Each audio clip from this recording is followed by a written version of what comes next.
Hi friends, welcome to my channel. ಎಲ್ಲರೂ ಚೆನ್ನಾಗಿದ್ದೀರಾ ಅಂತ ಅನ್ಕೋತೀನಿ. ಇದು ಮಾವಿನಕಾಯಿ ಸೀಸನ್ ಆಗಿರೋದ್ರಿಂದ ಎಲ್ಲರ ಮನೇಲೂ ಮಾವಿನಕಾಯಿ ಉಪ್ಪಿನಕಾಯಿನ ಕಾಮನ್ನಾಗಿ ಮಾಡ್ತಾರೆ. ನಮ್ಮ ಮನೇಲಿ ಕೂಡ ನಮ್ಮ ಅತ್ತೆ ಮಾಡಿದರು. ಫಸ್ಟು ಮಾವಿನಕಾಯಿನ ಕಟ್ ಮಾಡಿ ಅದಕ್ಕೆ ಉಪ್ಪು ಅರಿಶಿನ ಸೇರಿಸಿ 3 ದಿನ ನೆನೆ ಹಾಕಿದ್ರು. 3 ದಿನ ಆದಮೇಲೆ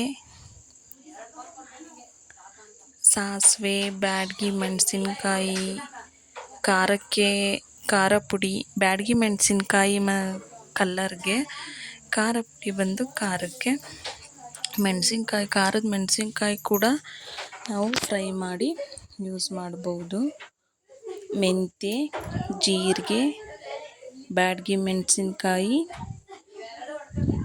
ಮತ್ತು ಖಾರ ಪುಡಿ ಇಷ್ಟನ್ನು ಕೂಡ ಲೋ ಫ್ಲೇಮಲ್ಲಿ ಚೆನ್ನಾಗಿ ಫ್ರೈ ಮಾಡಿಕೊಂಡು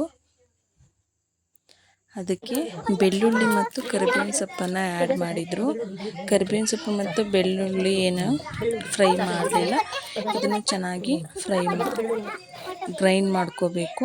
ಅಂದರೆ ಫುಲ್ ಪುಡಿ ಆಗಬೇಕು ಅಂತ ಏನಿಲ್ಲ, ಫುಲ್ ದಪ್ಪನೂ ಇರಬಾರ್ದು, ಸಣ್ಣನೂ ಇರಬಾರ್ದು, ಮೀಡಿಯಮಾಗಿ ಅದನ್ನು ಪುಡಿ ಮಾಡ್ಕೋಬೇಕು. ನೀರನ್ನು ಆ್ಯಡ್ ಮಾಡಬಾರ್ದು.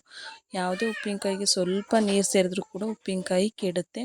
ಮಾವಿನಕಾಯಿನ ಕೂಡ ನಮ್ಮತ್ತೆ ತೊಳೆದ್ಬಿಟ್ಟು ಕಟ್ ಮಾಡಿದ್ಮೇಲೆ ಅದಕ್ಕೆ ನೀರನ್ನು ಆ್ಯಡ್ ಮಾಡಿಲ್ಲ, ಸ್ವಲ್ಪನೂ ಅರಿಶಿನ ಪುಡಿ ಉಪ್ಪನ್ನು ಹಾಕಿ ನೆನೆ ಹಾಕಿದ್ರು ಅಷ್ಟೇ.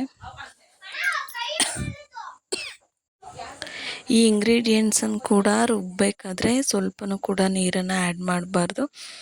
ಯಾವುದೇ ಉಪ್ಪಿನಕಾಯಲ್ಲಿ ನೀರು ಸೇರಿಸಿಲ್ಲ ಅಂದರೆ ವಾರಗಟ್ಟಲೆ ಫ್ರಿಜ್ಜಲ್ಲದೆ ಹೊರಗಡೆ ಕೂಡ ನಾವು ಕೆಡ್ದಂಗೆ ಇಡ್ಬೋದು.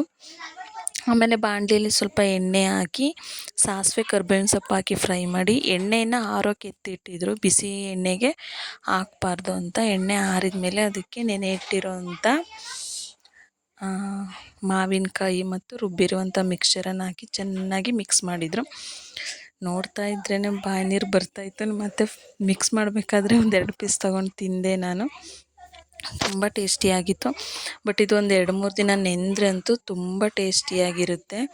2-3 ದಿನ ಇದು ನೆನೆಗಿಟ್ಟು ಆಮೇಲೆ ನಾವು ಇದನ್ನು ತಿನ್ಬೋದು.